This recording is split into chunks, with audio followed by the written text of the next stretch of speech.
It's 17:30 GMT. This is Eyewitness News on 97.3 Citi FM. I am Umaru, Sanda, Amadu. Tonight I'm here with Safo. And coming up over the next 90 minutes. This is a vaccine that's been in development for some years now. It's designed particularly to be effective in young African children where most malaria deaths occur in that age group. And it's again a partnership between the University of Oxford and the Serum Institute of India. Ghana becomes first country in the world to approve a malaria vaccine that is seen as a world changer. The Food and Drugs Authority is on Eyewitness News tonight.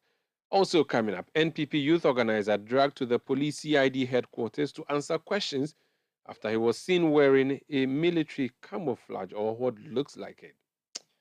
And later on Eyewitness News, as Finance Minister Ken Ofori-Atta leads a delegation to Washington, D.C. for the IMF spring meetings, we hear from the IMF chief, who is assuring that Ghana will get a program soon. Stay with 97.3 Citi FM for more on this and many other stories on Eyewitness News. And in business, Importers and Exporters Association of Ghana insists its members cannot reduce prices despite dropping inflation. That's Michael Ogbodo. He'll be back in 50 minutes from the business desk of Citi FM and Citi TV to tell us what the latest details in the world of business are. Stay with 97.3 Citi FM. We are broadcasting across Ghana on a number of our affiliate stations, including SCAP 101.3 FM on the Nakpanduri Escarpment in the Northeast region. We are on Source 100.1 FM in Boko in the Upper East region. We are on Westlink 88.1 FM in Laura in the Upper West region.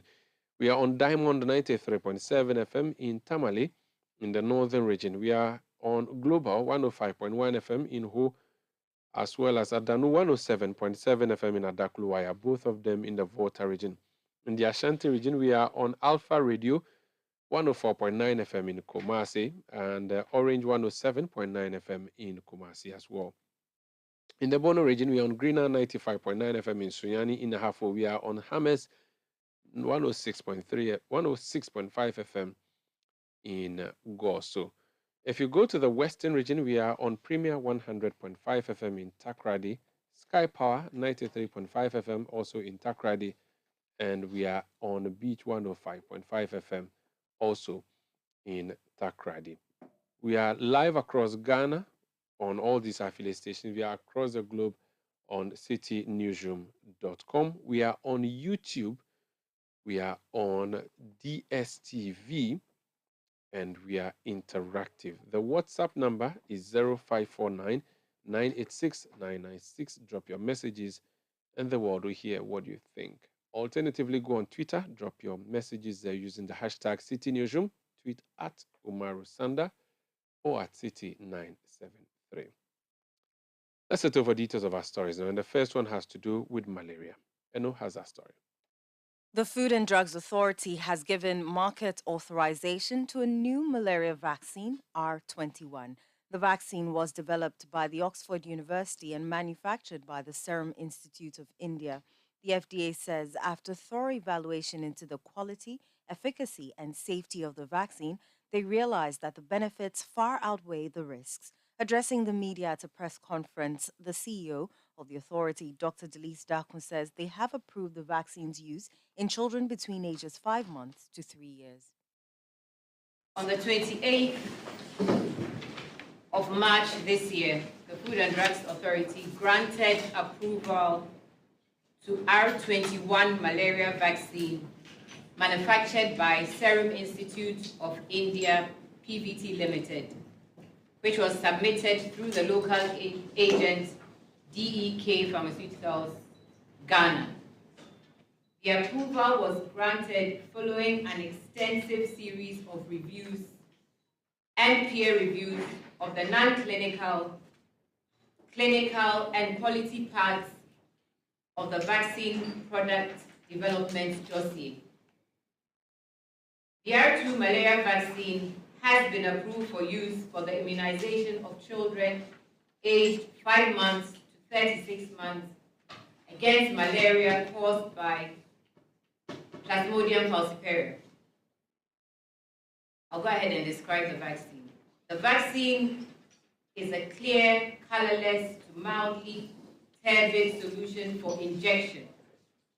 and it is meant to be stored in a refrigerator, which is 2 to 8 degrees. And it has a shelf life of 24 months, that is 2 years. The evaluation and approval process considered the safety, the immunogenicity, and the efficacy data generated from 5 main clinical trials conducted in the United Kingdom, Kenya, Mali, Burkina Faso, and Tanzania. This means that the approval of the vaccine was based on a satisfactory evaluation outcome of the quality, the safety, and the efficacy data that was submitted to the Food and Drugs Authority. Following our evaluation of the submission that we obtained, we concluded that the benefits of the vaccine significantly outweigh the risk associated with the use of the vaccine. And this is how we evaluate any product that is submitted to us, including vaccines. Again, our evaluation showed that the vaccine has the potential to reduce children under 5 mortality caused by malaria in Africa. The manufacturer of the vaccine, Serum Institute, chose Ghana to submit its application for formal marketing authorization. We decided, or we know, based on the following reasons. One, that the FDA is a maturity level 3 national regulatory authority for medicines and vaccines regulatory oversight, and has extensive competencies in evaluating the quality, non-clinical, and clinical parts of a product, which is the vaccine. The FDA is also a regional center of regulatory excellence in clinical trials oversight, which means that it can evaluate a clinical part of a dossier, in marketing authorization, which is registration, and in safety monitoring. Since 2014, the authority has built capacity in over 150 professionals in over 23 countries in Africa. The authority has an in-house expert who has been providing who provided similar expertise and advice on a similar vaccine under the European Medicines Agency's Article 58 a few years ago. The Food and Drugs Authority granted emergency use authorization during the COVID-19 pandemic to vaccines concurrently with the World Health Organization emergency use listing to most of the COVID vaccines that were used around the world during this pandemic that passed. Within the sub-region, the Food and Drugs Authority leads the regional collaborative efforts on vaccines and biological products, and it actually chairs the expert committee within the sub-region. The Food and Drugs Authority also chairs the steering committee of the African Vaccines Regulatory Forum. The Food and Drugs Authority also has a quality control laboratory, which is ISO accredited, which has the biggest testing scope under one roof in Africa, and this laboratory is also WHO pre-qualified. Dr. Delise Darkon is the Chief Executive Officer of the Food and Drugs Authority. We actually have her on the phone now, where we are going to interrogate more the issues that you've heard her explain there, because it is a very topical issue. All global news platforms are carrying this story. The BBC started with Ghana first to approve world changer malaria vaccine, and it quotes the Ghana drugs regulators as having assessed the final trial data on the vaccine, and safety and effectiveness has been guaranteed and all of that. Let's speak to Dr. Delise Mimidaku. She's CEO of the Food and Drugs Authority. Madam, you're welcome to Eyewitness News. Thank you, Umaru. Now, looking at the story as published, the understanding is that no country anywhere has approved this vaccine. Ghana is the first. Now, the WHO has been considering approving the vaccine, we are told, but that has not happened. Why is Ghana or the Ghana Food and Drugs Authority the first to do this? What steps did we take, and why are we the first, and what does it even mean? Why not the first? So Ghana is Food and Drugs Authority has a very stringent regulatory agency on the continent. Malaria is a burden in this country as in other African countries. If you want a review to be done, you want it to be done properly. And if any manufacturer wanted to approach somebody who would do a review properly, the best thing for them would be to go to the most stringent regulatory authority to ensure that it would be done properly. And that is why they came to us. And Ghana has done the review. What we've done is that we've looked at the data that has been given, and we have ensure that we have done a very good review. We've reviewed the clinical data, we've reviewed the non-clinical, we've reviewed the quality data, and we are happy with what we have seen. And for that reason, we have approved the vaccine. And that is what. Shouldn't, and forgive me, but we are getting educated here. Shouldn't Yes. the WHO be the ones to lead the charge for all other countries to follow, like we saw with the COVID-19, where they kept giving us updates? No, with the COVID-19, if you remember, even in COVID-19, Ghana was actually reviewing concurrently with WHO. So we were not waiting for WHO. Actually, there were a lot of vaccines that we actually reviewed before WHO, and some of them we reviewed concurrently with WHO. And the results that we got were at par with WHO, were actually the same as what WHO got. So actually some that we actually did not even agree with WHO. And I will stop there. Now, I think some of the decisions we took were actually, in a way, more favorable. Okay, so if we didn't produce these drugs, we were not part of the people who were producing the vaccine. The Indian Serum Institute did that. Why hasn't the Indian Drug Authority been asked to assess it? Because I'm sure malaria is a problem in India as it is here in Africa or in Ghana and other African countries. Why do they have to bring it all the way to us here to assess it? Or they gave it to all countries of the world to do an assessment and we are the first to finish? Okay, so this drug is for falciparum malaria. Yes, falciparum malaria is a burden to our region.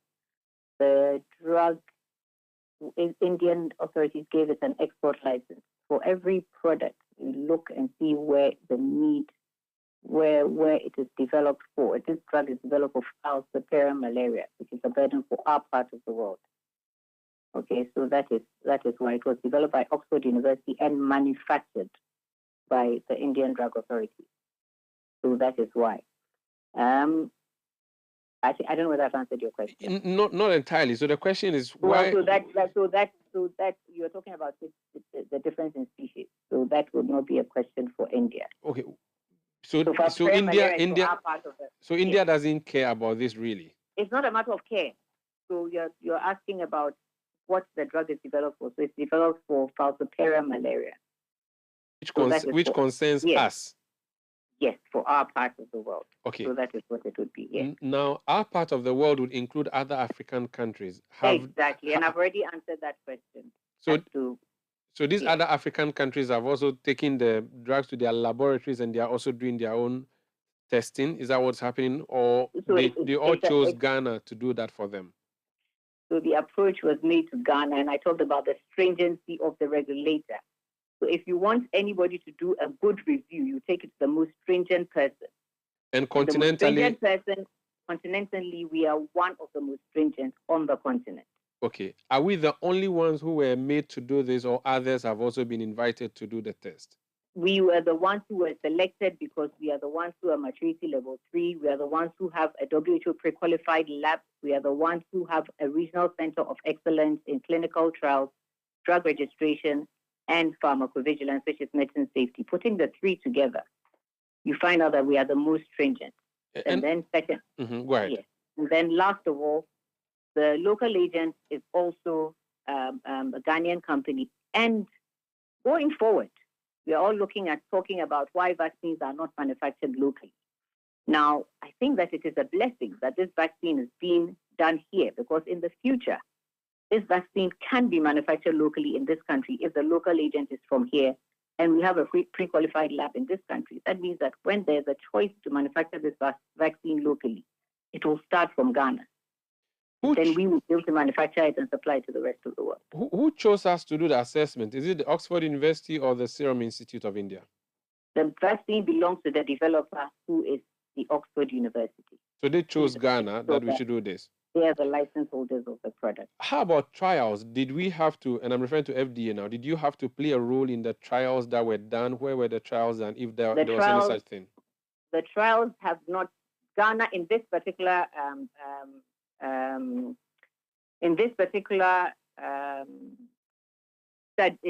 vaccine, we didn't take part in the trials. So you don't have to have taken part in a trial to actually register a product or actually have a product on the market. There are lots of drugs or vaccines that we use that we did not even take part in trials. So the trials were taking part in similar populations. They took place in similar populations like us, including Burkina Faso, Kenya, Mali, Tanzania, etc. So no, we didn't take part in the trials yet. So the data was provided to us by the Serum Institute. We have done that. What about the data was provided to us by the license holder of the product? Yes. That's the Oxford University. Yes. Okay. What about the authenticity of the data you are working with? How authentic is it? The data is authentic. Every trial takes place in accordance with GCP, and the data is authentic. Once the trial is done under good clinical practice, the data is authentic. We have had trials that have taken place in Ghana that we have monitored. Trials are done by and approved by ethics committees. It is very, very difficult unless you say that the countries in which these trials took place do not have ethics committees in them, and therefore trials are not monitored properly. In every country, including Ghana, you have ethics committees. You also have regulatory authorities there. They also monitor the trial. So the age where trials took place and they just happened, it doesn't happen anymore. It doesn't happen in Africa anymore, where somebody can actually just go and do a trial and just get away with it. The integrity of data is not, bad data is a thing of the past. We have the Africa Vaccines Regulatory Forum, and almost all the African countries are members of AVRF. I actually, sitting here, I'm the chairperson of the steering committee of AVRF. The days of clinical trials taking place and just happening is a thing of the past. If a trial takes place in Africa, it is properly monitored. All right. What is after Ghana's FDA says it is okay, go ahead, does it automatically mean the world would hop onto this? Or there would be other steps that have to be followed before other countries? Would other countries have to do their own independent verifications, or the Ghana standard is enough for the globe? Well, it depends. For example, Ghana is, we have MOUs with quite a few countries. We have MOUs with Uganda, with Rwanda. We have MOUs with the Gambia. We have MOUs with a few countries. They could actually say that, well, if Ghana has looked at it, then we don't need to look at it, and we will accept it. We are waiting to see what happens. So there are a few countries that we have MOUs with who will can decide that they will not do the review and they will accept the results of our review. So those are the countries that we have MOUs. What about Burkina Faso, where the trials were done? Would they immediately say that Ghana says it's okay, the trial was done here, let's go ahead and adopt it? Okay. So within the ECOWAS sub-region, we have a collaborative procedure. Okay, it's where we come together and we can register a product. If we use that regulatory procedure, then if we came together within ECOWAS, we will assist the other countries because we have done it, and we will share our data with them. So we can actually we will post our assessment report, and they can take our assessment report, look at it. That is a collaborative procedure where they can take our assessment report. That exists. And they will look at it and use that assessment report. There are so many regulatory pathways that exist that regulators use to license products. It's called reliance. And they can use that process to license products. It happened in COVID. And that can be used for other regulators to do so because we are stringent regulatory authority. So let me understand it. What you have done now is to say that to the Ghana government that, listen, I have cleared this drug or this vaccine. Please go ahead and use it on your population. That's what you have done. What I've said is that, yes, we have looked at the data. Yes, we are satisfied with the benefit-risk ratio of this vaccine. Yes, the other steps that the Ghana Health Service, that has the API, etc., can go ahead and do the other due diligence that they would do within their program and continue with the other steps to make this vaccine available. Yes. Did you have to clear with Ghana government before okaying this, or because you are autonomous? I am the arm of Ghana government that has been authorized to do marketing authorization of products. So I don't know what you mean by clear with Ghana government. Okay, but because this is an international issue that is generating international headlines and is going to be a global vaccine, I am just asking if something of that nature is going to be given clearance. Do you have to check with the national government to say, hey, I have okayed ABC, I'm going public with it, I just need you to know, or there's no need for you to do that, you just go to town? I think the president has that assurance in the capabilities of this agency, and yes, that assurance and that the president has that assurance and confidence in this agency and the work it does. Okay. What about the Ghana Health Service? Did you have to? I don't have to clear. No, I don't have to clear. My mandate is very clear. My mandate is to authorize the product for use. I don't overstep my mandate. So I wouldn't overstep my mandate past authorizing the product for use. That is where it ends. I don't veer into what Ghana Health Service does. Very well. I don't do rollout. I don't do anything else. So the product is available for Ghana Health Service when they decide when to do rollout, how to do rollout, how to put it into their program. It will be available for them to then going forward, and decide on how to use it. I don't do costing. I don't do anything like that. That's fair enough. So I've just made sure that it is available when they want to use it. That's all that I've done. And it's certified. Thank you. Thank you so much for speaking to us, madam.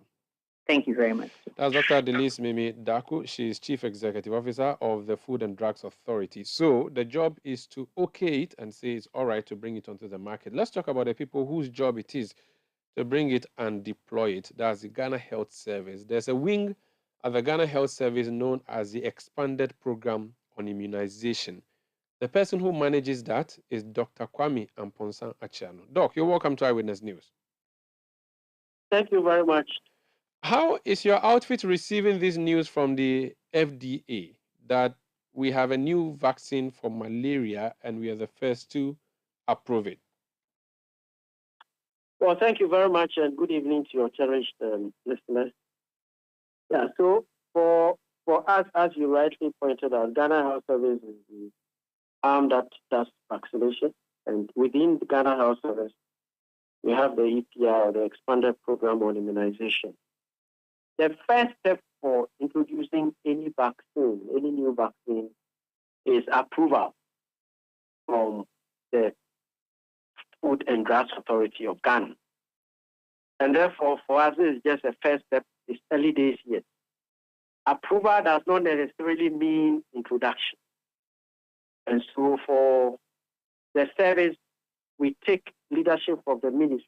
So what the Ministry of Health usually does is that for all vaccines and related issues, they commission the National Immunization Technical Advisory Group, which is a group of experts that advises the Minister of Health on vaccines and their related issues for advice, after which a policy document is done or concluded. Then the minister then orders, or for want of a better word, requests the service to look at it and then introduce if it has to be done. So for us, it's very preliminary, and we would study the document. We don't have a lot of information, so we'll study the documents and look at what has to be done within the context of vaccine introduction.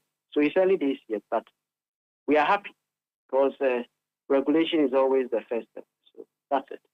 How early are the days? Because for the generality of the population, this is exciting news. Over 160,000 people die annually, we are told, from malaria on the continent.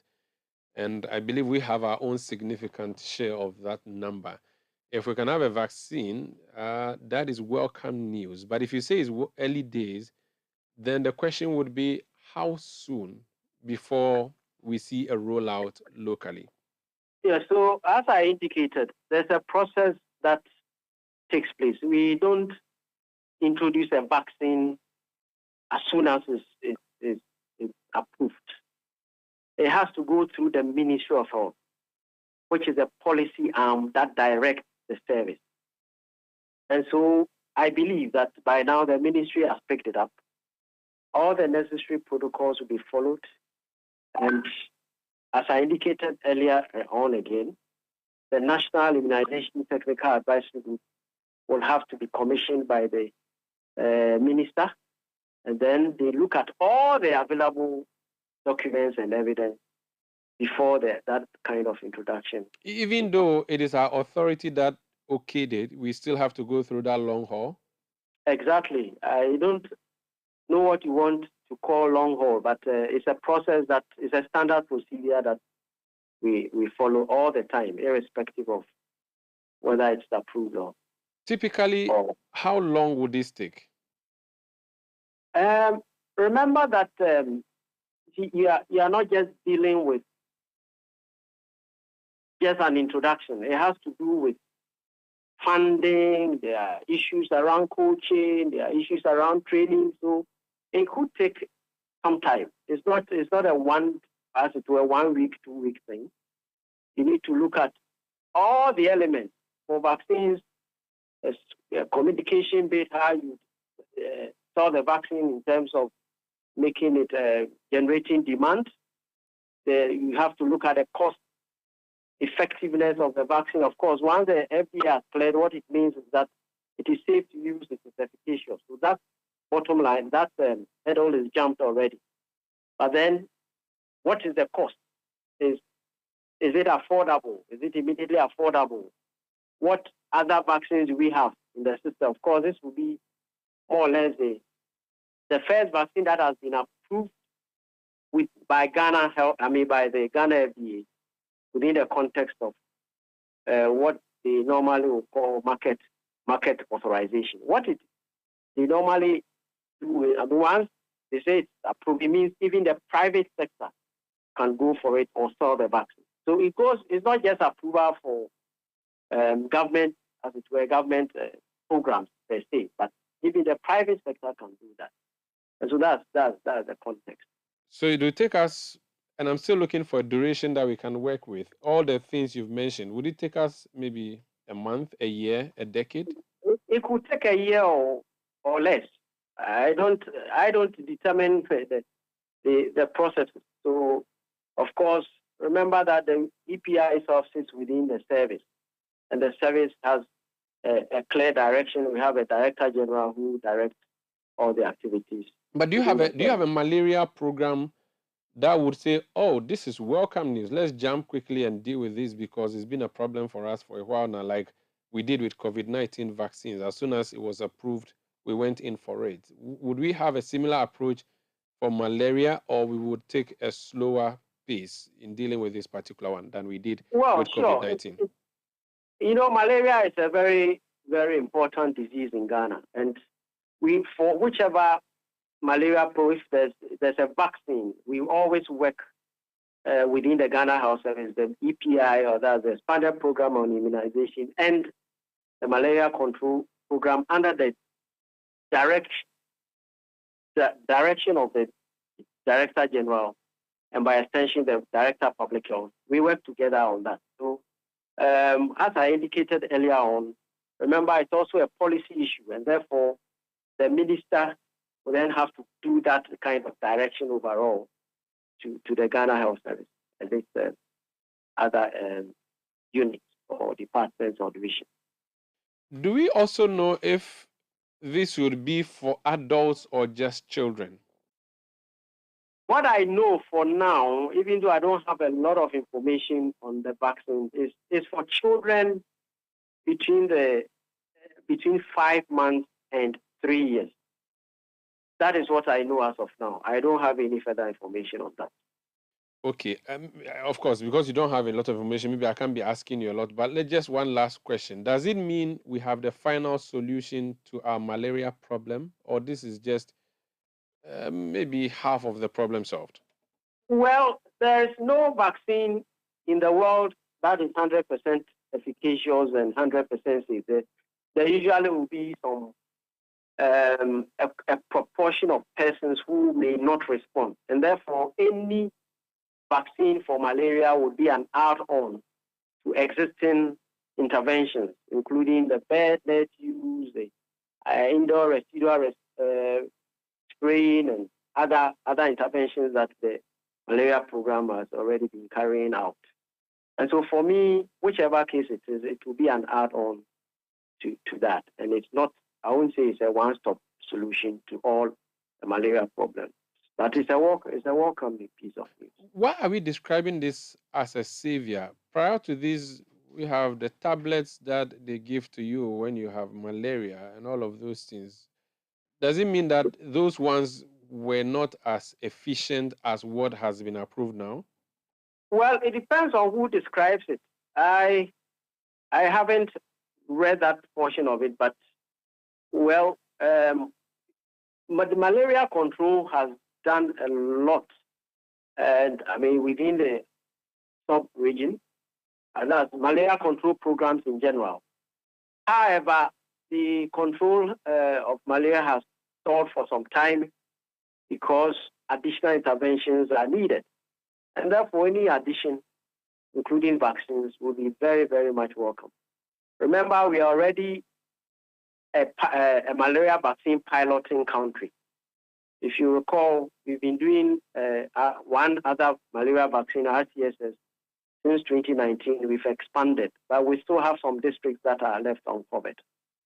And so once this one comes on board, we would weigh the pros and cons depending on what direction or what advice the ministry and by extension the NITAG, the National Immunization Technical Advisory Group, offers to us. How and then, of course, partners as well. How different is, and I don't know if this is a brand name I'm going to mention, but I know chloroquine is a name people always mention. And there's something they mention at lumefantrine, something. I'm not sure. These are things that people usually buy for their malaria problems. How different is a vaccine to those things that they give to us in the pharmacies and in the hospitals? And we are told that some of them are produced locally. What would the approval of this mean to that? Would it mean that that business will collapse? Well, this is a very tough question for me, but let me explain that there are two separate interventions, if I should put it in that context. There's a preventive part, and then there's curative part. So many of the interventions for malaria are preventive, and vaccination is preventive. All the others you mentioned are curative. Those are the treatment. That is once the person gets ill.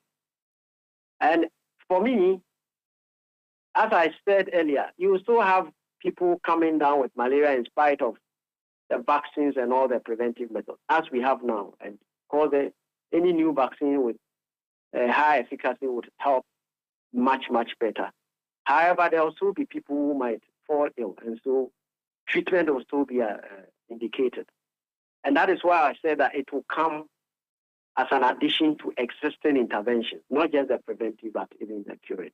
I've seen that recently. I think just this March, your service issued an information that Ghana had confirmed the invasion of some dangerous new mosquito breeds.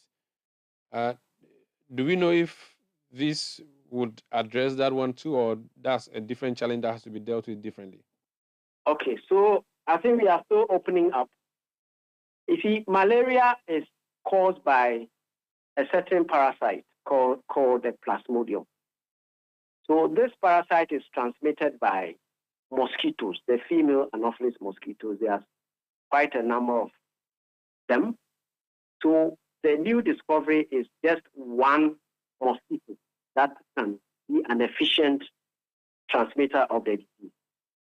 Vaccines do not stop mosquitoes from transmission. What vaccines do is to prevent somebody from getting ill once you get the parasite. And so that, I think we should be able to draw the line between the two. Yes, that's clear. It does not treat or kill mosquitoes. The mosquito may still bite you. Remember, the mosquito does not bite with the intention of transmitting malaria.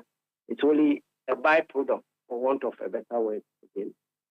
And So it is. It does not stop any mosquito from biting or from reproducing.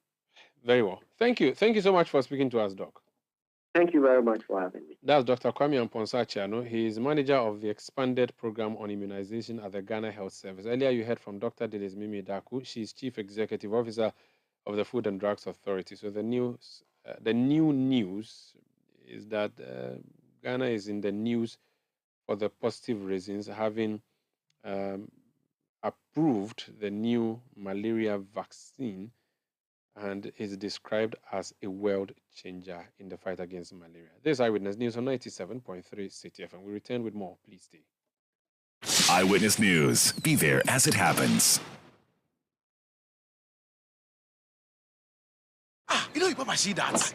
And it's rickety car. Hey, Papa! Papa! Bobo, so how's your engine now? It is half man, half amazing. Thanks to Quartz and you can feel better energy. Can't touch this. Actually, guys, so Sancho's engine just died like that? Yes, so somebody managed to convince him that there is a better engine oil than Quartz, and he switched. Sancho Panza. Now, which engine oil can be better than Quartz? No other, my guy. Quartz with its age-resistant technology, it keeps your engine younger for longer. Now you know. Have you guys seen the new bottle design? It's superb. Quartz 9000 from Total Energies there improves fuel efficiency. Why do you think Mr. Mane and Logoso have taken the Quartz Nation movement World Cup like that? Sorry. Quartz. Keep your engine younger for longer. Yes, it's NASCO Small Appliances Flash Sales Promo. You stay in or get outside. Happy times with your family, picnics, and more. Get go with the iconic NASCO Small Appliances. Your NASCO kettle, 99 Ghana cedis. Blenders, 279. NASCO coffee maker is going for 139 Ghana cedis. Portable dry iron, 99 Ghana. Portable water boiler, 129 Ghana cedis. Standing fan, 299. High quality popcorn maker, 259 Ghana cedis. You can take these anywhere as a joyous festive season awaits Ramadan and Easter. Blenders, sandwich maker. Yes, it is love from NASCO. And for those who want to stay indoors this season, go for your NASCO TV, AC, fridges, washing machines, and more. The iconic NASCO Small Appliances will take you everywhere. Call 024-243-9437.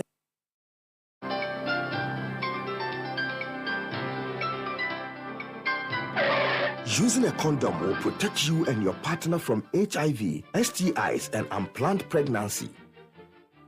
Condoms are an effective way for protection against HIV infection. Don't take risks. Use a condom every time.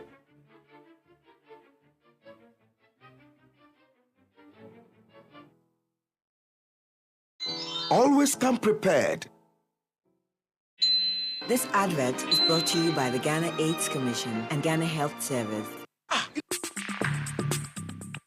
Let your voice be heard on Eyewitness News on Facebook at facebook.com/Citi97.3, Twitter at twitter.com/Citi973, and Instagram at instagram.com/Citi973 with the hashtag Eyewitness News.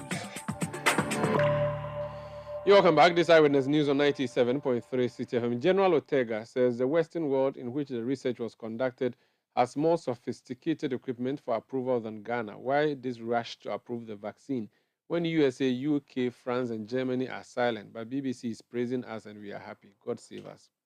Jones in Adoboy La says, I just hope the institutions responsible for approval might have done a serious scrutiny of this malaria vaccine before approving it. For all you know, it is part of the IMF conditionalities. Come on, this is mischief. From Santrophy Ose Boatin in Osek, the Trim. Says Ghana, being the first country for the approval of the malaria drug, is in the right direction so far as health is concerned, because malaria kills 250,000 annually. Nana Yao Afari from Ogbojo says the countries that did the trials have not officially accepted the vaccine and WHO has not approved the vaccine, and Ghana is rushing to accept it as if they have better labs than WHO. Ko Sami from Nima says we cannot trust the FDA when there is a report that talks about how corrupt our state institutions have become. Clearly, people have some pessimism in this particular issue, but you've heard the FDA CEO say that we are a first class, if you like, and she lists up to 3 levels that qualify us to be a world standard lab, for which reason our approval should be celebrated.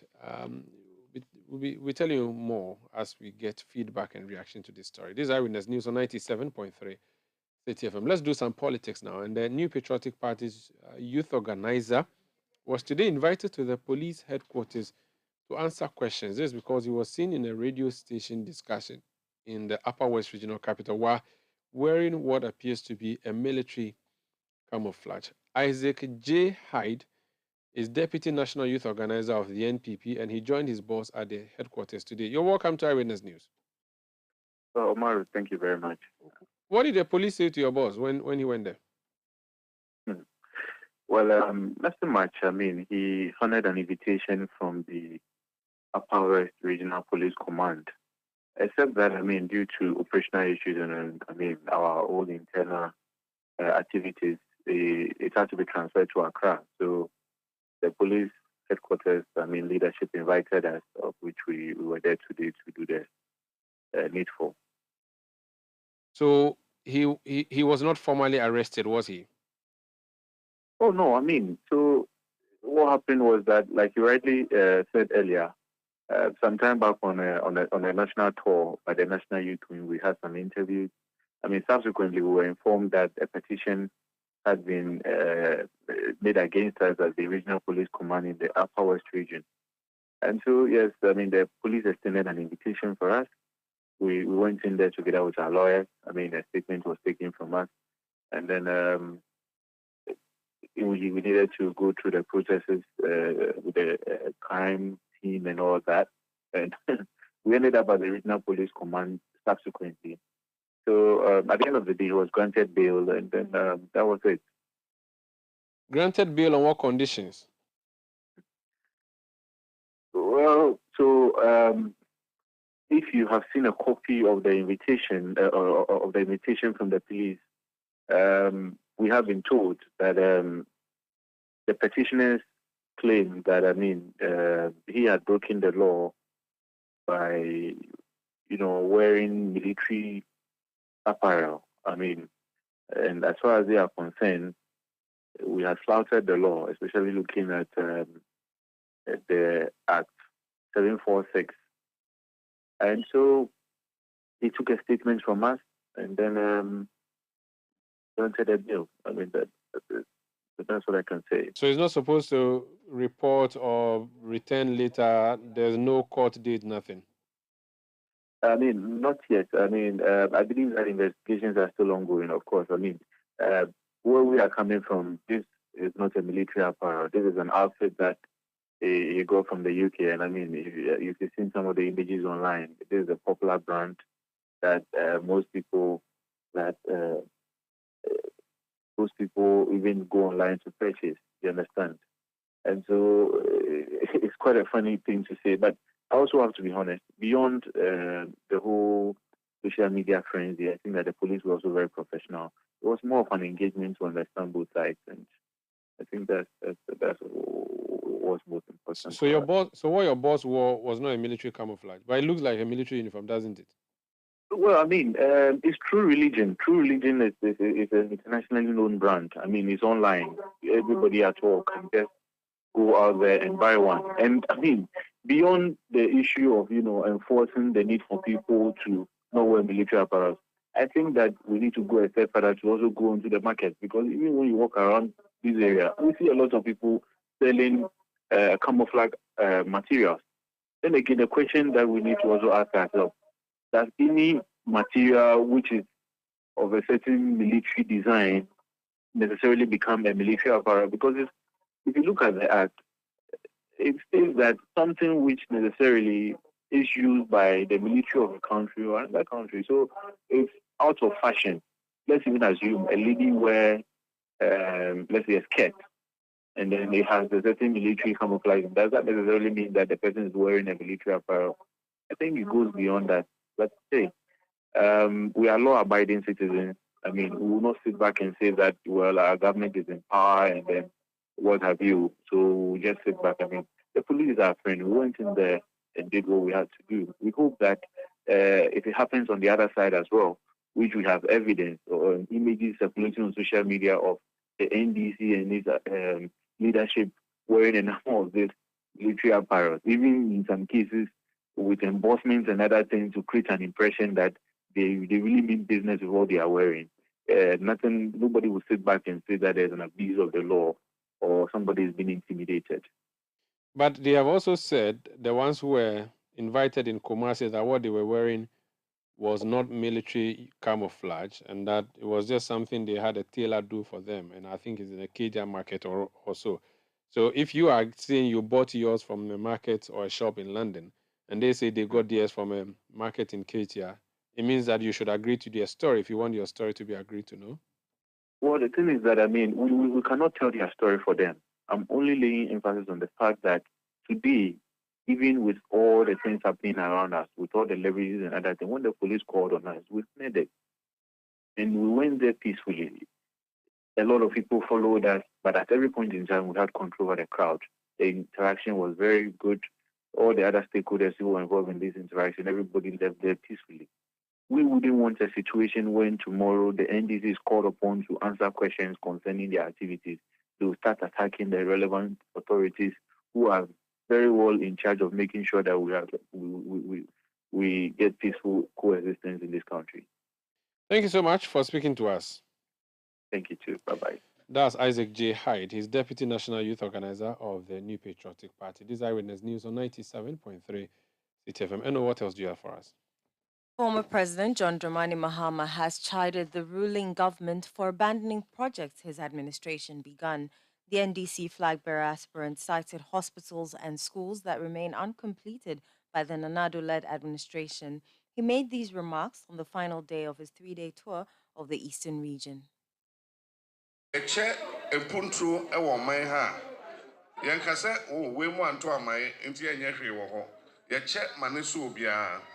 Nti ha de yensa no adwuma obi ehu na ade a eyem ya reho medwen ho a mintimi na any first class hospital anka. The NDC is not selective in developing the country. We don't decide that based on our stronghold. One thing that saddens me is the fact that the first class hospital we were building at Abetifi has been abandoned and left uncompleted. I understand scrap dealers have taken over the project. And that one na ton as scrap. Rehosem. Enye Jomama bottom sika and anami DC. Omaini sika. Enti and twasum kra say Ibeja Japadiesa Amanase. Former President John Dramani Mahama, now the managing director of the International Monetary Fund, Kristalina Georgieva, is optimistic that the fund's executive board would grant final approval to Ghana's bailout request soon. Kristalina Georgieva says her optimism stemmed from the swelling goodwill that the country was getting from the international community, including its creditors. Addressing journalists at the ongoing World Bank IMF spring meetings in Washington, D.C., Madame Georgieva says her outfit was pushing the bilateral creditors to quickly provide the financial assurance needed for the board to approve the deal. Let me say that we have been in constant contact with the authorities in Ghana. We have worked very hard and very swiftly to have the program for Ghana, 3 billion support program for Ghana in place. We have been urging Ghana's creditors to act swiftly. My appreciation for also the proactive role of the Minister of Finance of Ghana in reaching out to creditors. We are expecting that next week there will be discussions among creditors, and I can tell you that I use every opportunity myself to urge them to act swiftly. Let's remember that Ghana, for a long time, has done really well to tap markets to finance its growth path. It has been like all innocent bystanders hit by COVID, hit by the war in Ukraine, and it has complicated domestically the ability to finance the budget. So a country that has long track record of sound macroeconomic management ought to be supported to return to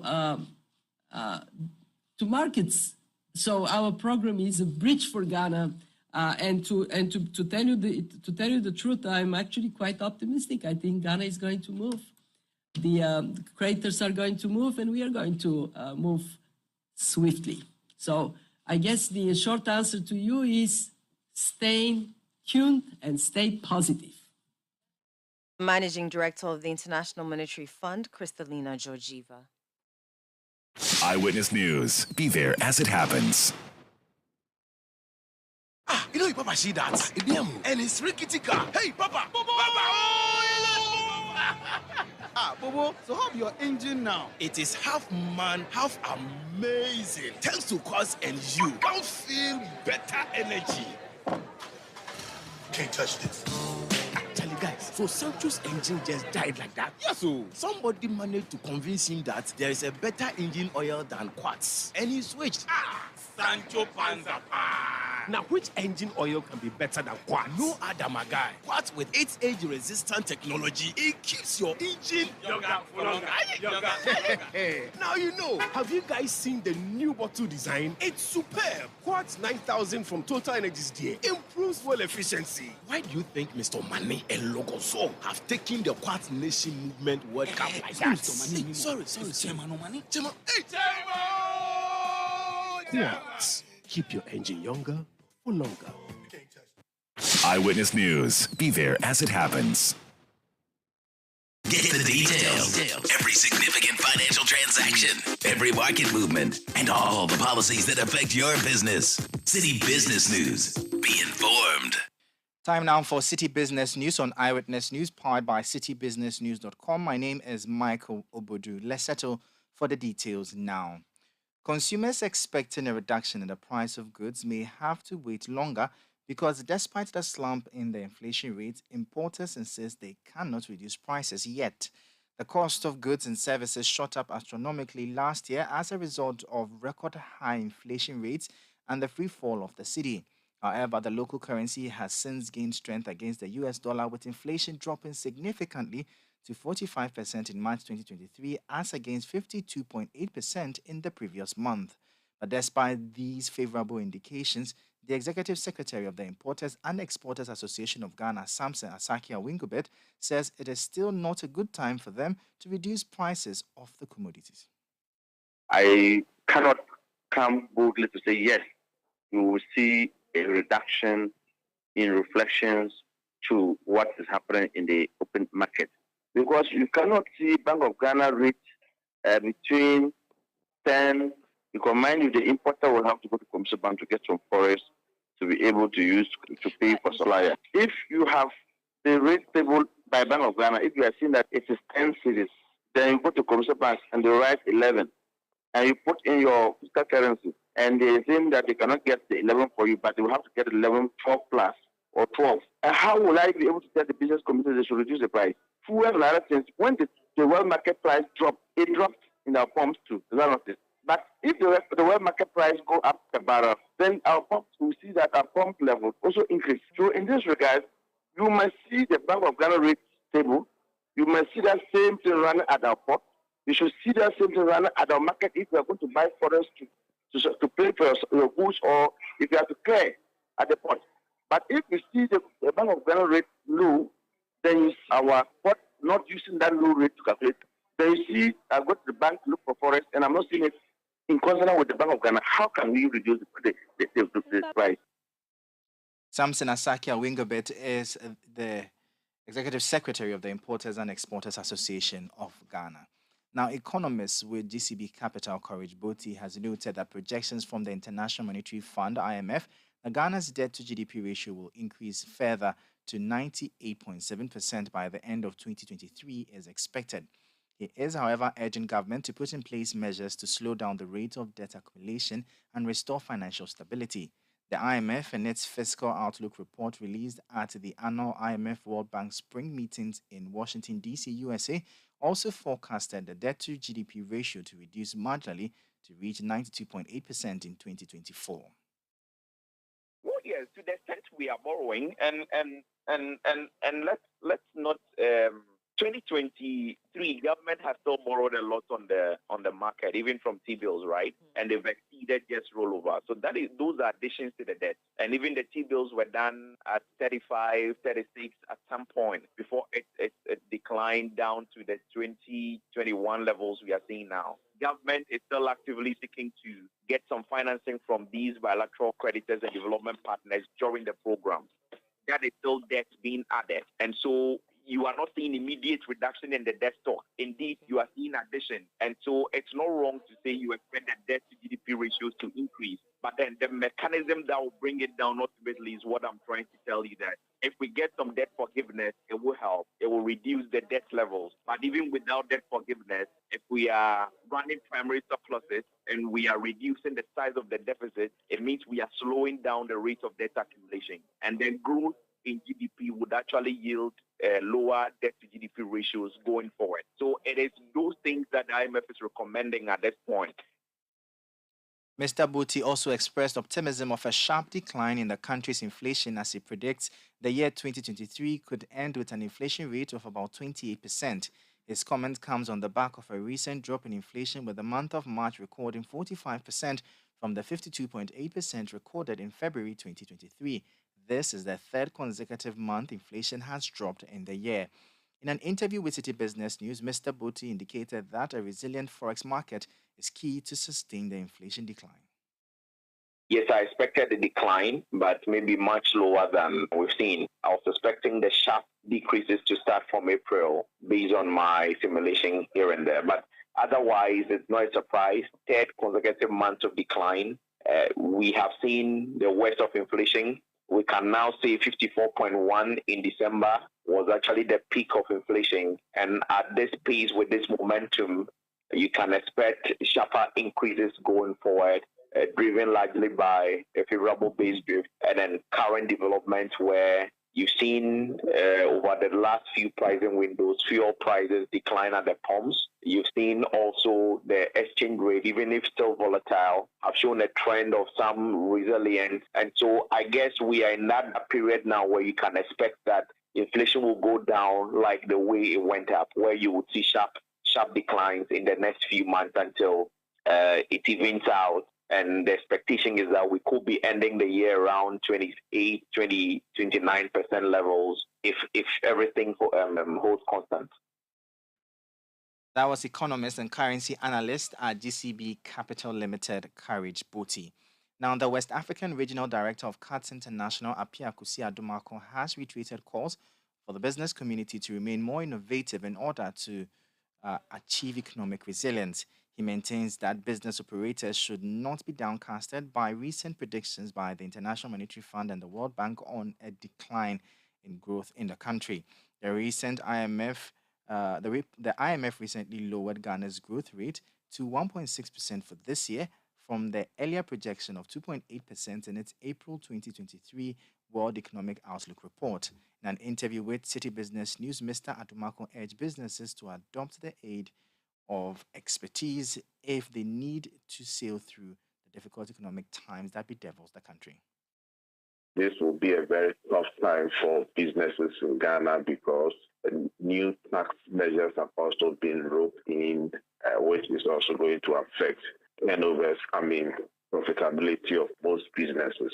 Government is going to rake in more money, meaning that most of our disposable income, most of the money that would have come as a disposable into consumers, and the problem will now go into the national pot. And so that means that spending is going to go down. And when it goes down, it means that businesses turnover will also go down. So it is not wrong to see the IMF kind of what even IMF projection it also correlates with what World Bank has also said.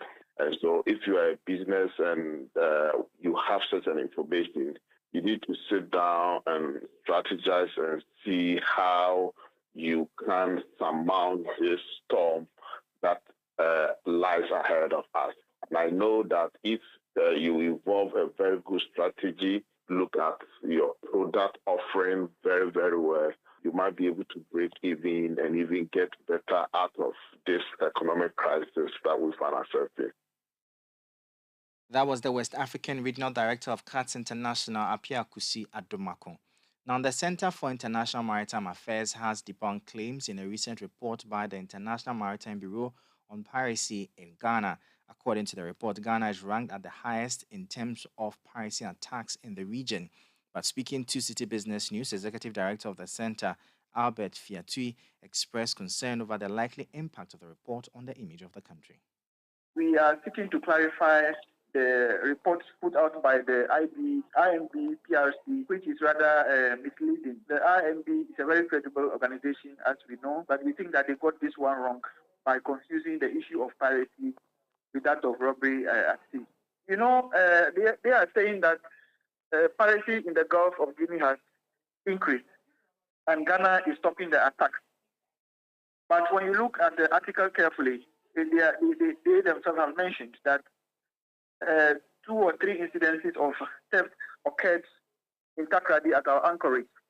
And when you look at the definition, the United Nations Convention on Law of the Sea, piracy as is defined is not what they are reporting. What they have reported is robbery and theft at the anchorage. Piracy occurs on the international waters, and robbery or theft is within the internal waters. Yes, we are reporting or clarifying as a think tank based in Ghana because this has a lot of long-term effect on our international trade. Because as you know, the piracy issues threaten shipping. And as import-dependent economy, we rely heavily on importation. So when some of these reports are put up, which are rather not accurate, it scares off people who should rather be doing business with us. That was the Executive Director of the Center for International Maritime Affairs, Albert Fiatui.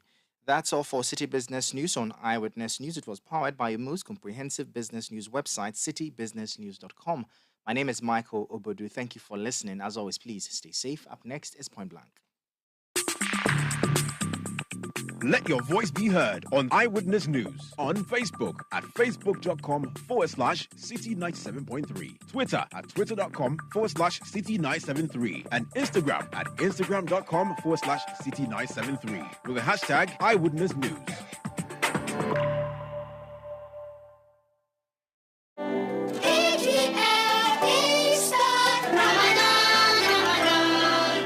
You heard EGL's Ramadan Easter promotion. Dear customer, Assalamu alaikum. Ramadan Kareem. Electroland Ghana Limited is offering you quality products from Samsung, Toshiba, Nasco, and Media. Choose your choice. Media AC, Samsung AC, Nasco AC. Sell confusion at your bazaar. Ramadan Mubarak. With 229 Ghana cedis, get yourself a Nasco gas stove. Buy one, get one free. So stocks last. With 1,099 Ghana cedis, and Nasco television is yours. Grab your TV ranging from 32 inches, 40 inches to 98 inches. I tell you. Simply put it, all types of refrigerators and washing machines, microwaves and sound bars are available this Easter and Ramadan. Electroland Ghana Limited Easter promotion. Don't let this opportunity pass you by. Eyewitness News. Be there as it happens.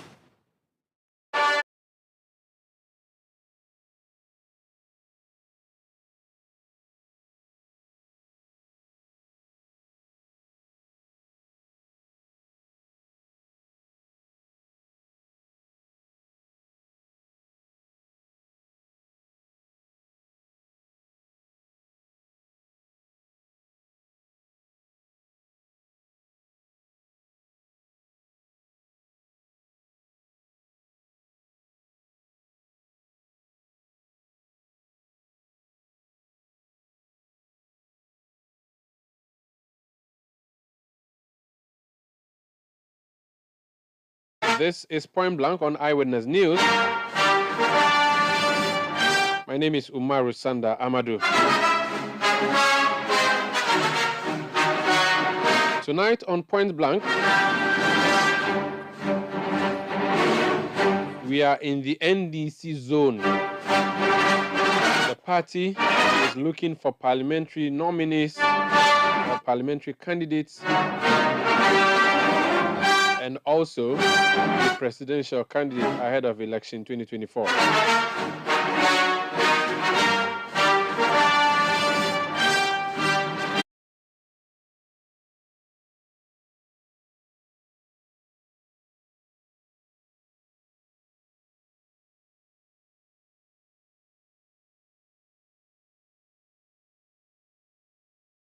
To the Yendi constituency in the northern region, the traditional capital of Dagbon, or the traditional capital of the Dagomba people. Forget Tamale, it's Yendi. The NDC is not the incumbent, but the NDC is hoping to wrestle that seat from former late Vice President Ali Mahama's son, Farouk Mahama. There are 3 people in the race at the NDC level seeking to be the parliamentary candidate before the elections of 2024. One of them is my guest tonight. He's a lawyer. His name is Abdul Fattah Al-Hassan. You're welcome to Point Blank. Thank you, Umaru. And thank you to your cherished listeners. How are you doing? I'm doing good. How is Dagbon? Dagbon is in good shape, inshallah. We are currently observing the month. So to speak. How about since Nana Dankwa Akufo-Addo did the Abu Dhani, how has the issue of peace in Dagbon been? Well, thanks so much. For now, we thank God Almighty for the level of peace that we enjoy, and we trust that it will be an everlasting peace. Remember, this journey started under His Excellency John Dramani Mahama, and it was continued by the current president, Amadu Akufo-Addo. And we thank God it has kind of cemented.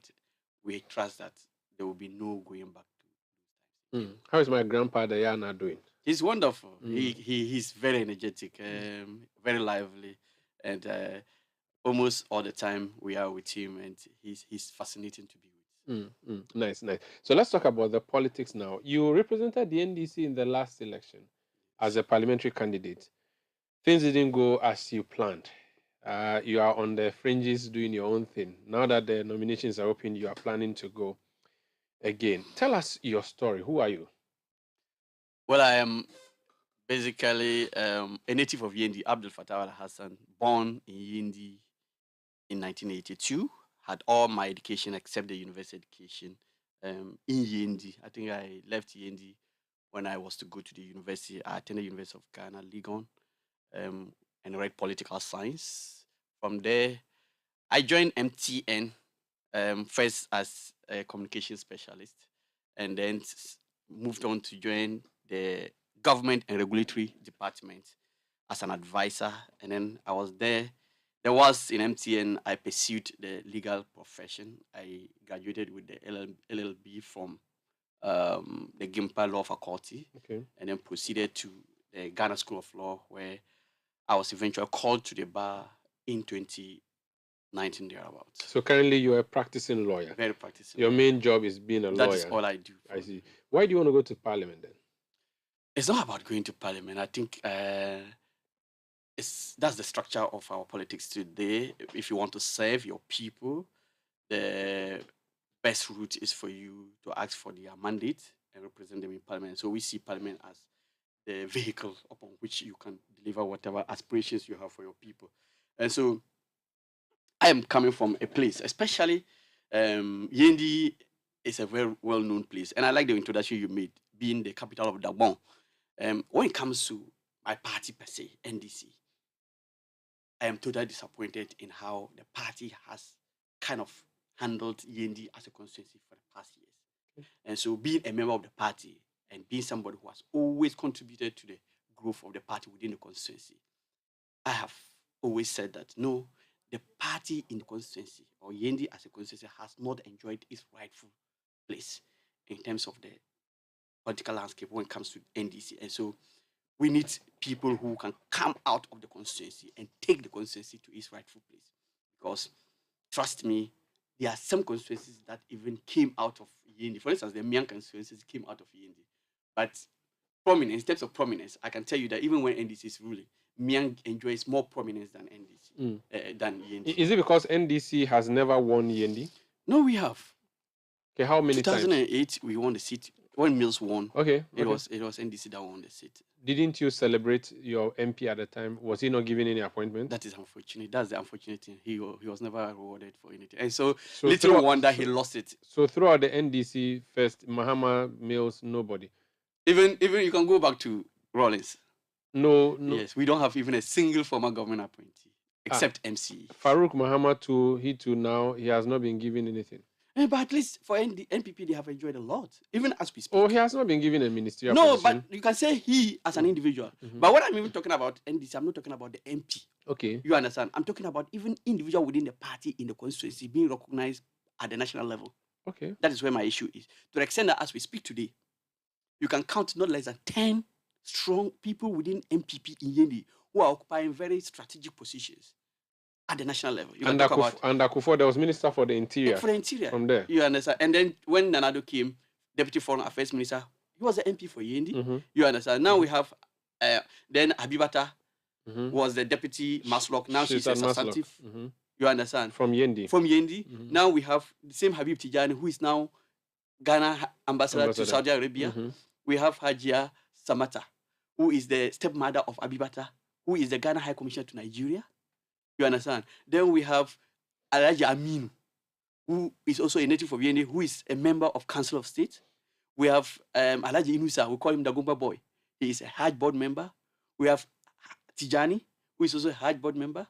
We have Baba Dani, Alhaji Baba Dani. He contested with Abiwata and Farouk in their primaries. He's currently the Director of Finance for YEA. And so you have Akbar, who is in the office of the Vice President. Okay. So you have very key people within MPP who occupy strategic positions. From Yendi. From Yendi. But when it comes to NDC, nobody. No, from 92 today, you don't. So under Rawlings, no appointee from Yendi. Except MC. No under Mills, nothing. None. Under Mahama, nothing. None. To the extent that and this matter came up when I was being vetted. Just last week on the 5th of this month. They asked why we have not been winning the seat. And I referred them, and I asked them, if you take the delegates list that we will be using in these coming elections, now, one of it says former government appointees will also have the right to vote. Now, if we check our list, you don't have a single person named as a former government appointee. All our former government appointees are former MC, former MC, former MC. And I told them that it is not enough for us to just be given MC position. At least. In fact, and the most shocking aspect of it is that when it comes to the vote we contribute to the presidency, when it comes to the presidential elections, at the last election, we contributed 25,000 votes to John Mahama. We know of certain constituencies that may have won their seat, but the numbers they used in winning the seat were like 7,000, 6,000. And so you take 25,000 from John Mahama's votes. You understand? And then see whether when you bring the 7,000, it can replace the vacuum. So you see this as discrimination? It's just a matter of the fact that, or it's just the fact that that has not been brought forth in the way it should have, because I think the national level has not been made aware of this kind of this. It's not deliberate. And why do you think that is the case? No, it's just because we have not gotten anybody from the constituency, or we have not been able to actually carry our message across. Let the people know that this has been the way we've been treated. To the extent that to the extent that Miang, Miang constituency is created it was created out of the Yendi constituency. Initially, it was Yendi, big Yendi, and then Miang came out of it. As we speak, Miang at some point was given a deputy agri-ministerial position. But Yendi, which gave birth to Miang, has since never enjoyed anything. And so, you think that is because you don't have someone who speaks for Yendi? It's just we haven't brought out that issue loud enough. And this is the time we need to do that and let the party understand that Yendi has not been that bad when it comes to its contribution to NDC's fortunes. And so NDC needs to take a second look at the way it has treated Yendi as a constituency and give it a better treatment. No wonder. Could it be that the party is careful on appointing someone from there, because appointing someone from Yendi may be interpreted depending on where the person is coming from, and I refer to, you know what I mean when I say the person is coming from in Yendi itself. No, because it's clear what MPP does it, and it's clear the line they do it. It's always from one line. So you two think that? No, so it tells you that you have your line, they have their line. So if one party does it along this line, you should also do yours. And you choose not to do, and you never get the line that the other party does it from. So it tells you that this is the only line you have. No one, that one logic should tell you that this is where you belong, and this all appointment must come from here. So this would be one of the key things you would be concerned with. That is my major message, and that's what I try to run with. What else are you running with? It is also the fact that even though NDC has not ruled Yendi as much as MPP, when it comes to what has been done so far for the people of Yendi, even the people of Yendi who are largely MPP will tell you that it's been NDC that has been so concerned about their developmental needs. Such as what? What did the NDC do for them? For instance, in a lot of the communities, Banjamba and everywhere, if you look at the hospitals, the clinics, we call them CHIPS compounds. Almost all the CHIPS compounds were put up by NDC. And most of the communities, You can mention some of them? Oh, yes. Which ones? Some of which I've mentioned. You understand? When you list them, when you list all the communities, and you list most of the roads leading to these communities, for instance, Tibibaya was once never connected to the national grid. Tibibaya never had even access road. A lot of the communities, it was NDC that took these facilities to them. And so most of them traditionally have always been NDC strongholds. You understand? And so, but MPP comes, and MPP, because of the privilege they enjoy, because come what may, the people give them their vote. And to a large extent, the votes they were getting were largely influenced by the issues that pertain then, the chieftaincy issue. Thank God, today that is now a thing of the past. In fact, people don't vote on those lines. For now, when you come, it's even difficult to see us in that line, Abudu and Dani. It's a thing of the past. And so the focus now is who brings the more or the most development to the area. You understand? And NDC is far ahead of MPP in terms of those. For instance, even almost all the storage structures, the strawberries you see, only one was built by the MPP. But those are private storage buildings? No, they are not private. Most of them are owned by the government. For instance, the assembly. And the assembly generates revenue. There are stores in them. These stores generate revenues for the assembly. You understand? So a lot of these communities enjoy today some of these facilities as a result of NDC's contribution to those. And so, in fact, it is not a hidden fact that NDC is more concerned and is more in tune to providing the needs for these communities within the constituency than MPP. But at the end of the day, you always have MPP winning the seat. So that actually should be the bigger problem for you, that NPP always wins that seat. It means it's a very blue seat. Why are you bothering yourself wanting to No, fight? because we should not. So, Omar, are you telling us that 25,000 votes for His Excellency John Dramani Mahama is nothing? And are you telling us that what happened in 2008? What votes did you get? 24,700. You got 24,000. And Farouk got what? He got 40. That's huge. Yes. So he got twice what you have. Oh, no, never twice. Oh, he got a little, about you got 13,000. No, he got like 13,000. Plus. The difference was about 13,000. You said 24,000. That's what he got. He got 40,000 plus. Yes. No, Yeah, I so think he got almost 40,000. The difference was about 13,000. Okay. 13,000. That's huge. Yes, that's huge. You know, there were a lot of factors that came in. This was an election that was purely monetized. Yes, but if you went to the polls and you lost the seat for the party, why should they bother giving you the seat again? Yeah, because of they saw what happened. In fact, and they saw the fight we put up. In fact, Farouk was a first timer. Oh yes, and you're also a first timer. Why would you sit down for him to beat you with money? For money, it doesn't have to do with you being a first timer or not. Farouk, at that point, at that particular point, in fact, not just Farouk, but even the party. Farouk was not the creator of Ayaluna. You know Ayaluna? No, I don't know what Ayaluna was what our COVID money was used for. To the extent that people will be, Ayaluna is in our local balance, you'll be there and all of a sudden something drops on your phone. You've not even requested for it. For free. 500,000 Ghana, 1,200 Ghana. That's how people were given money. Women, even our own women, it was difficult to control them. Because they were sending Ayaluna on their phone. And that's what they were using to. And so they will come take their names and contact numbers. And they tell them that they should expect this on this day at this time. And truly the thing will come. And that was our COVID funds. You remember recently Felicia, the current MPP aspirant, member of parliament aspirant for Sagnaro, she confessed on tape. So you think it's the money that played a role? Money was a key factor. Two was the fact that Farouk was seen by the fact that, you see, he came in as somebody, the father the had son a of lot the former of, vice yes, president. the father had a lot of advantage that was there for him to leverage on. He came in and people thought he could leverage on that to propel the growth of Yendi.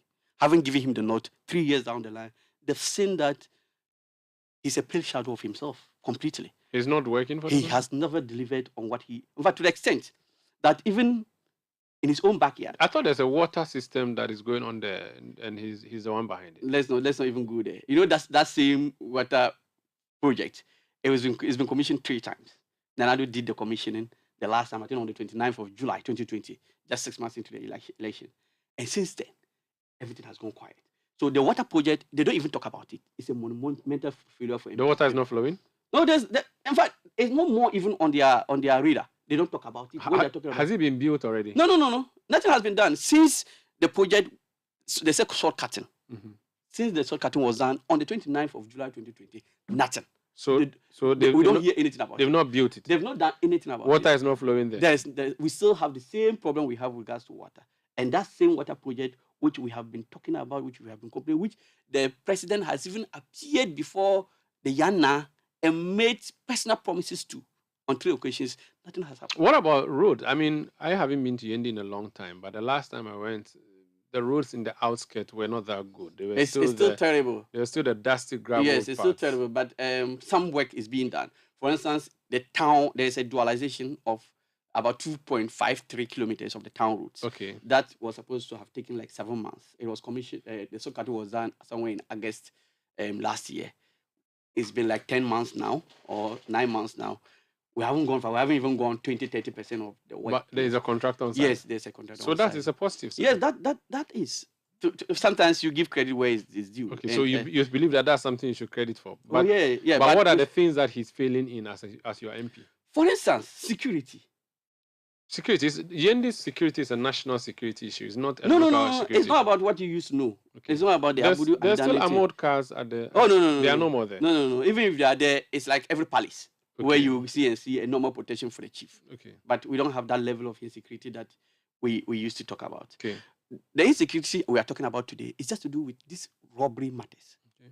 In fact, last week I was in town, and I think a day before I left, a young guy was riding his motorbike just around where the Yendi Health College. And then he was stopped, his motorbike taken from him, and whilst he was asked to go, whilst he was moving, they shot him. In fact, these days, to the extent that last year, do you know that at some point last year, there was more like a state of emergency in Yendi? It was a localized one. People didn't know. To the extent that the Yana had to issue a directive that people were not allowed to be outside after, I think, 10 p.m. So by 9:30, 10, everywhere was cleared. The insecurity was so terrible. People were being killed left, right, center. And we just didn't know what was happening. And you will never hear the MP even make a statement on this. Because it's not an MP's job. There's Minister for the Interior, there's the IGP. No, yours is all these things. You play like number 6 rule. You coordinate all this, and you take it as a project and see how best you can resolve it. Up to date, we don't. In fact, it's just been by grace that to some extent it has subsided. But day in, day out, it keeps coming up, and we always have to fall on Ayana to the extent that committees were formed. In fact, in every electoral area, there were committees formed, task force, where people were given training by the police. They were numbered, like they were identified, given tags, and then they were kind of given some kind of training, and they would be kind of policing the area or the electoral area. Like almost every committee had that. The government promised 1 village, 1 dam. I'm sure villages in Yendi would be beneficiaries of that. Do you not see? You remember prior to the elections, Sami Jemfi happened to even visit one of our community, Nakwache in particular.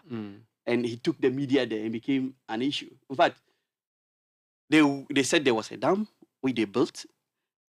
In fact, just months afterwards, when we were in the dry season, the whole place was dried. In fact, we don't know anything about the one blue water. In fact, to the best of our knowledge, things that or places that looked like dam and that could serve even the people to some extent during the dry season, when they came and said they were even developing them into dams, at the end of the day, they ended up even creating more harm than good, because within a shorter period, the whole place was dried up.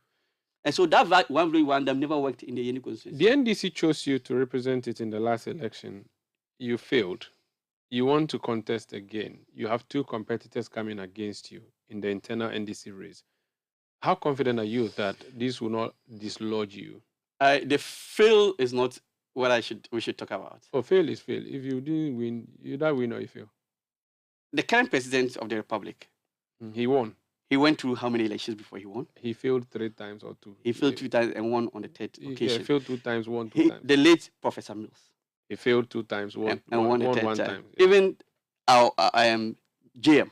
Yeah, he failed. And the one who won the seat for us, Honorable Baba Tanzania, in 2008, had gone twice and eventually won it on the 3rd occasion. It tells you something. You have to market a candidate, especially when the seat is not yours. You need to be patient, take time, and market a particular candidate. Because if you take a product to the market, and that day the product is not sold, it doesn't mean the product is not fit for the market. If it becomes rejected cassava. And that is why this is not rejected, because you take it back as puna. You understand? And so if you look at the way politics has always been, you would have to take time and market the candidate to the extent that the people buy it. Because when you get to Yendi constituency, for instance, there's no doubt that within the NDC folk sphere, there's nobody who has been well marketed than Lawyer Fatah Ojufa. You understand? And so it becomes easy to market me the more than now going for a new candidate. You understand? To start the whole project all over. You understand? And so my name is well known even to the rural folks, to the children, to women, to men, to everybody. And so the delegates are the people who take the product, who is the candidate at the end of the day, and take him to the market. That's to the constituents and market the said candidate. And so the delegates should be looking at a candidate they will take, so that when they take the name out there, it is already a well-known product. So you want to be given another chance to be sold? Inshallah. What is Jofa, by the way? It's just a nickname. It came at a time I didn't even know so much about footballers. But when I was young, I used to play football. I was seen as a prolific footballer. Okay, but so there was this guy called Jofa Mie at the time. And so people likened my play to his star. And then they called me Jofa. I didn't even know. If you give me his picture today, I don't even Do you still play? No. You can't play nothing now. Someone has just sent me the figures about the election. I think so. Farouk had 40,000 votes and 624. 40,624. Yeah. You had 24,755. Yes, so the difference is 15,869. Anyway, so in 30 seconds, speak to the people of NDC who are in Yendi, who are delegates, and tell them why they should vote for you. Thank you so much. To delegates, NDC delegates in Yendi. Do you want to do that in Dagbani or you want to speak English? I'll be glad to do it in Dagbani. Feel free, 30 seconds. Thank you so much. Just count down. NDC delegates bimbe na yetumpuni. Yenzan le pika pueya. Now inside May 13, 15 chang ntipi the parliamentary candidate yenzan ne zane. Kan Surya ne kama Lawyer Fatah Ojufa. Unen dazan last elections ma imida ko veyala. Inda ko ma iranyi dinda chansham. Inimle mpi dagulma ni lanzan kidanto kwae. Ngun ki pumi. Zang ya dagu share nibunu pumi. The lanchang ni tuk chang ni tuk dagu share son nabami. Ni lanchang ti iyenzila wala pala. Dezo chele kate dagu share yen chekati za hatu makanon so chitiya. Le Fatah Ojufa nyeni vuso ngunu to yine ya constituency na Ghana. Ka NDC as a national party dene ka part madi. Ka Lawyer Fatah Ojufa cheka part magbanye yuli national level ma. Kati baza anyete talo ni nyesha now isai.